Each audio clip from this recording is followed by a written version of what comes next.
Oi, gente, tudo bem? Hoje a gente vai falar um pouco sobre a formação territorial dos Estados Unidos. A formação territorial dos Estados Unidos, ela se iniciou lá no século XVII com o início da colonização pelos ingleses, num formato que era dividido em 13 colônias. Então, as 13 colônias inglesas foram o início desse processo de colonização desse território. Lembrando que já existiam vários povos indígenas nessa região e esses povos indígenas fizeram uma forte resistência a esse processo de colonização. Então, os primeiros colonos ingleses, eles tiveram muita dificuldade em instaurar colônias nesse território porque os indígenas eles resistiram bastante a esse processo. O restante desse território, que hoje é conhecido como Estados Unidos, ele com o passar do século 17, 18, ele foi colonizado pelos ingleses, pelos franceses e pelos espanhóis. E aí é importante a gente entender as diferenças que existiam entre as colônias do norte dessas 13 colônias inglesas e do sul, porque essas diferenças elas se perpetuaram e foram causas de conflitos no futuro, quando os Estados Unidos já era independente. Então, as colônias do norte, elas estavam localizadas em uma região que geograficamente o clima ele não era favorável para o cultivo de plantations. Então, essa era uma região que não deu para instaurar esse formato de exploração. E como é que os ingleses eles lidaram com isso?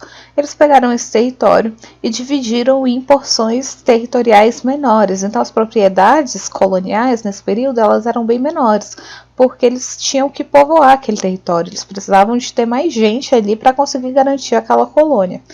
E além disso, havia um incentivo, havia uma orientação para que as pessoas tivessem atividades manufatureiras. Então, as colônias do norte, elas sempre tiveram uma atividade mais manufatureira, mais voltada para a produção de mercadorias, enquanto as colônias do sul estavam em uma região onde geograficamente o clima ele era mais favorável e o solo também era mais apropriado para o plantio. Sendo assim, as colônias do sul elas tiveram um regime de exploração de plantation, que a gente já viu o que é uma plantation e como que isso impactou no território da América Latina, e essa forma de exploração também estava presente nas colônias do sul dos Estados Unidos. O principal gênero cultivado, a principal monocultura cultivada nessa região sul das 3 colônias era a de algodão. Então a gente já pensando aqui em um contexto de século XVIII, onde houve a Revolução Industrial, e a Revolução Industrial ela se iniciou com a produção principalmente de tecido, que tem como matéria-prima o algodão. Essas colônias do sul, elas forneciam algodão para a Inglaterra, para que ela transformasse esse algodão em tecido. Então, essa região sul dos Estados Unidos, ela teve um processo de colonização baseado em grandes propriedades, na utilização de pessoas escravizadas. Então, eles escravizavam pessoas para trabalhar nessas plantações em um regime precário. Então, essa região sul dos Estados Unidos, ela estava muito próxima da América Latina. Enquanto a região norte, ela já era mais distante, ela já tinha uma estrutura territorial muito diferente, porque as propriedades elas eram pequenas, as atividades econômicas elas eram manufatureiras. Havia uma criação sim de animais, mas ela era muito pequena, era mais para o consumo mesmo, não para exportação, enquanto que essa região sul teve essa organização.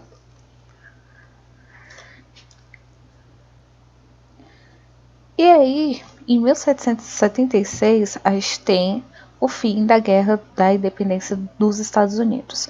Essas colônias, elas se juntaram com o objetivo de se tornarem independentes dos Estados Unidos. Foi o primeiro país da América a se tornar independente. E qual foi o objetivo dessa independência? Por que eles pediram a independência em relação aos ingleses? Porque a coroa inglesa ela estava começando a cobrar muitos impostos e isso começou a gerar muita insatisfação entre esses colonos. Além disso, a Inglaterra começou a tentar ter um controle colonial maior desse território, sendo que nos períodos anteriores ela deixou muito a cargo dos colonos esse tipo de gestão.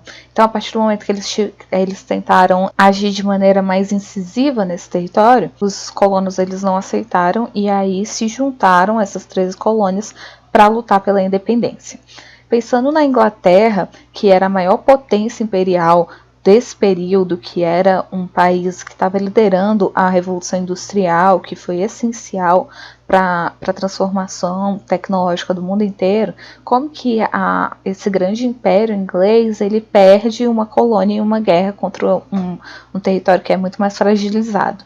Isso só foi possível graças ao apoio da França e da Espanha, que eram outras potências imperiais coloniais desse período e que tinham como objetivo enfraquecer a Inglaterra, porque elas estavam competindo, né, por espaço, por mercados, e o enfraquecimento da Inglaterra era importante principalmente para a França nesse período.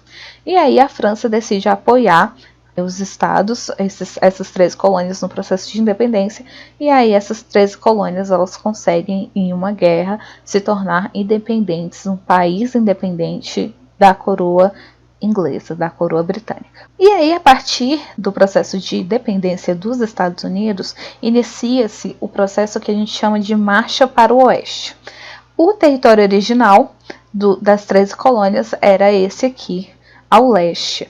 A partir do processo de independência, existiu um pensamento entre esses descendentes desses colonos, desses povos de origem anglo-saxônica que já moravam na América, que era necessário que eles ocupassem, que eles tomassem para si todo esse território por motivos de ser o destino deles, levar avanço tecnológico para todo esse território.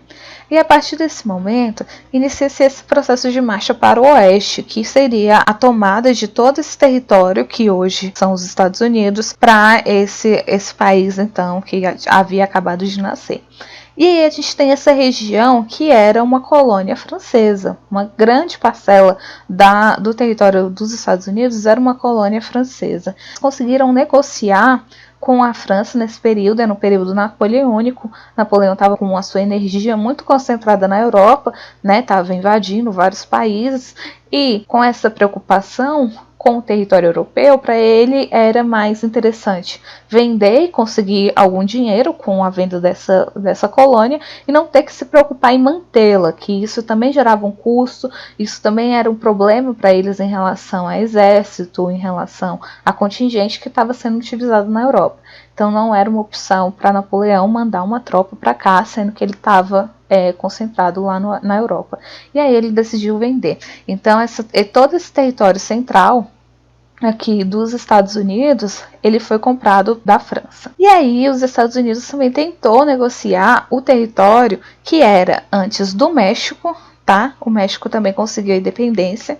E aí, a partir do momento que o México consegue se tornar independente, ele herda o território que era colonial da Espanha.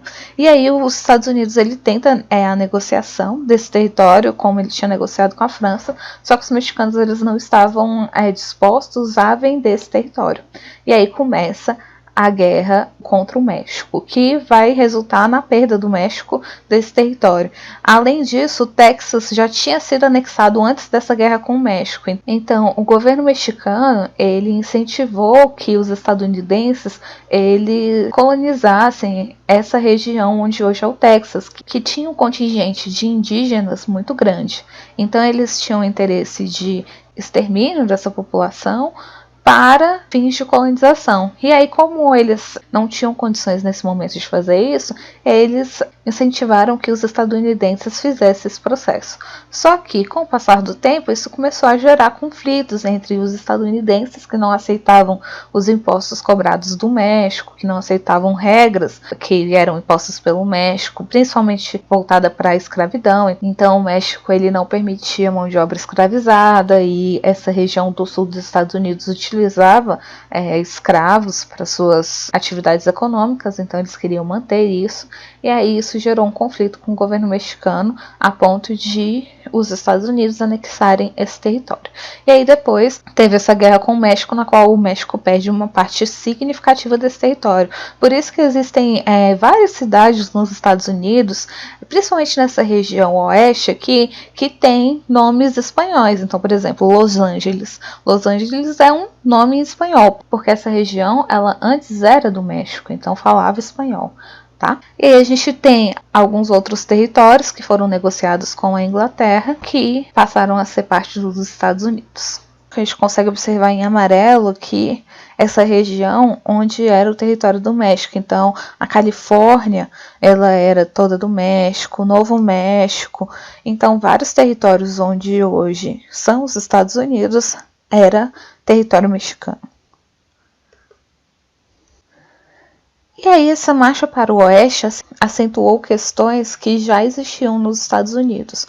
Uma delas era o conflito contra os indígenas, tá? E esse conflito com os indígenas, principalmente nessa região do Texas e essa região central dos Estados Unidos, ele é retratado de maneira muito pejorativa nos filmes de faroeste, onde os indígenas eles são extremamente estereotipados, eles costumam ser o vilão das histórias, e o homem branco, né, é o mocinho que tem que libertar aquele território do indígena malvado. Então, essa visão estereotipada, essa visão deturpada do indígena, como se aquele não fosse um território que já era dele, é muito representada nesses filmes de faroeste, nesses filmes de cowboy. Então, esses foram os principais aspectos da criação dos Estados Unidos. Ele começa com as 13 colônias inglesas e depois essas colônias se unem pela independência.